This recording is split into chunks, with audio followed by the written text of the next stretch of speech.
Today, we need to talk about a really tough but incredibly important story. We're going to look at the tragic death of SP Adeel because it raises some critical questions about the kind of pressure people can face within a system and about mental health. So let's get right into it. It all comes down to this one absolutely heartbreaking question. And to even begin to find an answer, we can't just look at the final tragic moment. We have to look at the days leading up to it and at the immense pressure he was under. Okay, so first things first, let's just lay out the basic facts of what happened, according to the reports.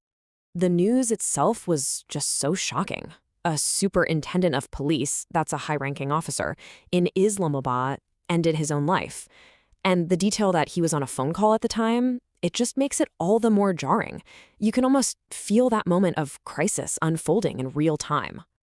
But to really understand the weight of this loss, we have to look past the uniform and the official title. So who was the man behind that rank?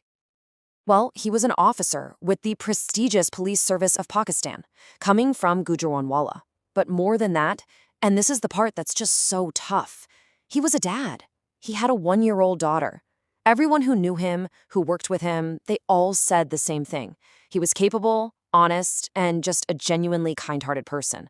So you see, this wasn't just an officer we lost. It was a respected member of the community and a new father. And this quote, wow, it just captures the feeling perfectly. It's not just expressing sadness, is it? It's talking about a profound loss for the entire country. Someone with so much potential, so much to give, whose life was cut way, way too short.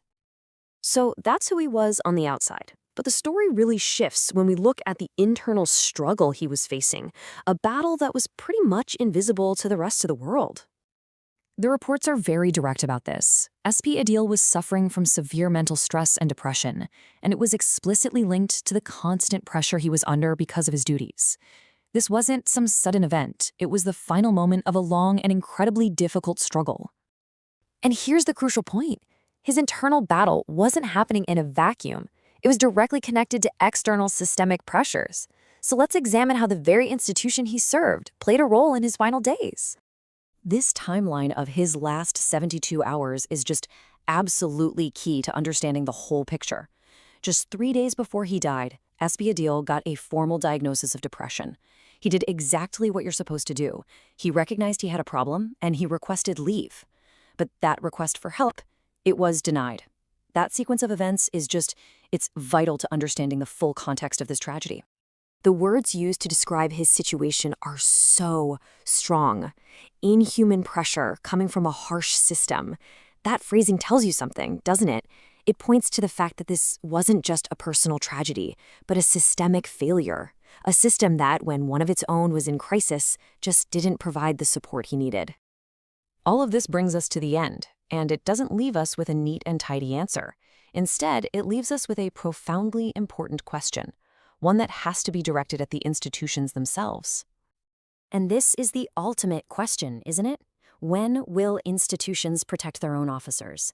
After a capable officer gets diagnosed with depression, asks for help, and is denied it, with fatal consequences, the challenge becomes crystal clear. It's a huge question about duty of care, about mental health awareness, and about whether the systems that are designed to protect citizens are doing nearly enough to protect their own people.